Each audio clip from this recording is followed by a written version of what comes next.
កូនចឹងខ្ញុំឈ្មោះកែគីមមកពីខាង KX Farm ហើយព្រោះខ្ញុំជាអ្នករៀនទាំងពីរនេះខ្ញុំចាប់បញ្ញាខ្ញុំចាប់ Master ពីខាងកូរ៉េហើយគ្រូសាស្ត្រខ្ញុំគាត់ចាប់បញ្ញាបត្រពីការងារកសិកម្មដូចគ្នាយើងទាំងពីរនេះជាកសិកម្មហើយយើងមានក្តីស្រឡាញ់ផងយើងតាក់ទងជាមួយផ្នែកកសិកម្មហើយខ្ញុំធ្វើការរយៈពេល6 7ឆ្នាំហើយតែពីរអ្នកយើងប៉ុន្តែគ្រូសាស្ត្រខ្ញុំគាត់អត់ចង់ឲ្យខ្ញុំធ្វើ business ទេទាំងដែលពួកគាត់គឺជាអ្នក business ដែរហើយមួយវិញទៀតគាត់អត់ឲ្យតម្លៃអ្វីដែលពួកខ្ញុំរៀនអ្វីដែលពួកខ្ញុំធ្វើទេអញ្ចឹងធ្វើឲ្យខ្ញុំរៀង shock នៅពេលដែលពួកខ្ញុំព្យាយាមជំនះធ្វើវាមកដល់10ថ្ងៃទាំងដែល business ខ្ញុំធ្លាប់ដួលម្ដងហើយបងតាំងពីដើមឡើយពួកខ្ញុំគឺជាអ្នក online ដែលពួកខ្ញុំលក់តែពពួកជាឈើហូបផ្លែទេហើយនឹងដំណាំមួយចំនួនដែរហើយបន្ទាប់មកពួកខ្ញុំបើក business មួយគឺនៅក្នុងឆ្នាំ2022ដែលពួកយើងមានទីតាំងផ្ទាល់សម្រាប់កូនដំណាំហើយនឹង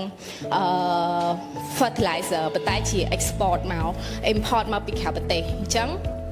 នៅក្នុងពេលហ្នឹងគឺពួកយើងបានតិចដោយសារតែបន្ទាប់ពី COVID ចឹងកសិករគឺគាត់អត់មាន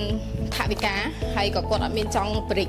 scale ឲ្យដំណាំផងគាត់ដែរទោះជាងាប់ឬក៏មានបញ្ហាផ្សេងៗក៏គាត់អត់ជួសគាត់អត់អីដែរចឹងធ្វើឲ្យដំណាំដែលពួកយើងទិញមកគឺត្រូវ cancel ហើយពួកយើងគឺ totally close នៅក្នុងឆ្នាំ2023តែម្ដងហើយនៅក្នុងឆ្នាំ2024នេះដោយសារតែពួកយើងនៅតែមាន passionate ពួកយើងនៅតែចង់បន្តវាព្រោះពួកយើងជាអ្នករៀនវាហើយប៉ុន្តែពួកយើងអត់ដឹងថាតើយើងយកអ្វីដែលជាជំនាញផងពួកយើងមកចែករំលែកបែបណាហើយយើងក៏ចង់ឃើញកសិករផងពួកយើងនឹងទទួលបានន័យថាគាត់ប្រើធនធាននៅក្នុងប្រទេសផងពួកយើងដោយបច្ចុប្បន្នគឺដីផងពួកយើងគឺកាន់តែសឹករិចរិលព្រោះខ្ញុំជា project កាលពីមុនខ្ញុំជា project assistant នៅក្នុងគម្រោង sustainable land management គឺពួកយើងឃើញពួកយើងយល់ដឹងថាបញ្ហាតាំងពីចំណេះដឹងតាំងពីការប្រើប្រាស់ជីថ្នាំផងពួកគាត់គឺនៅមានកម្រិតមែនតើអញ្ចឹងពួកយើងចង់ឲ្យគាត់វិលមកប្រើធនធានដែលយើងមានហើយក៏ដូចជារបស់ដែលជាកូនខ្មែរផងយើងហើយកុំគិតតែឲ្យតែផលិតផលពីក្រៅប្រទេសមកគឺល្អ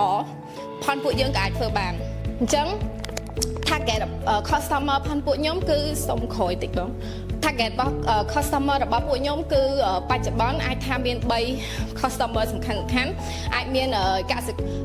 អ្នកដែលគាត់ចូលចិត្តតាក់ទងមួយសុខភាពគាត់អាចយក product របស់ពួកយើងយកទៅដាំហើយទទួលផលឬក៏ប្រមូលផលផងគាត់យកទៅញ៉ាំផ្ទាល់ខ្លួនហើយទី2អាចជា customer ផ្ទាល់ដែលជា big target ហ្មងហើយបន្ទាប់មកអាចនឹងមាន contributor ដែរព្រោះ